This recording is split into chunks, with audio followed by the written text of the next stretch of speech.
त्याच्यामध्ये मला 2-3 गोष्टी सगळ्यांच्या निदर्शनास आणायचे.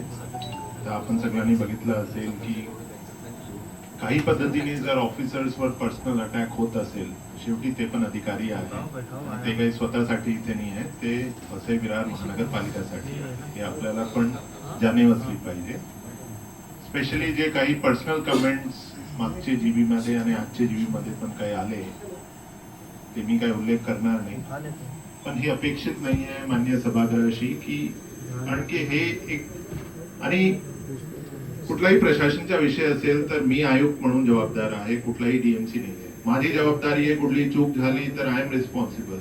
तर माझी एवढे सरकारना एक विनंती नम्र आव्हान सुद्धा आहे की कृपा करून कुठल्याही अधिकारीवर पर्सनल कमेंट्स किंवा पर्सनल अटॅक करू नका. प्रशासनाबद्दल जे काही आपल्याला माहिती पाहिजे मी उत्तर देतो.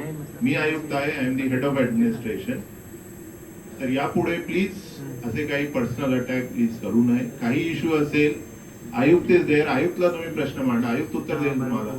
पण कोणाला आणि बघा चूक होते, माणूस आहे, काही डॉट जर राहून गेला त्याच्यामुळे म्हणजे आय डोंट थिंक तेवढा मोठा विषय आहे का. सगळ्यांना माहिती आहे, आपण सगळे वाचलेले आहे की आपलं बजेट किती आहे. 5,630 कोटी म्हणजे गमतचा भाग वेगळा, पण त्याचा काही सेन्स नाहीये. म्हणजे सगळ्यांना माहिती, एक डॉट जर राहून गेला तर म्हणजे असं काही कंटेम्प्ट वगैरे झाला नाहीये, ते जस्ट लेटर माणसाकडनं चूक होते, एक डॉट राहून गेला, तेवढा काही मोठा विषय मला वाटत नाही. आणि त्याच्यामुळे जर कोणी अधिकारीला फार त्याच्यामुळे जर त्रास होत असेल तर कृपा करून ते अवॉइड करा.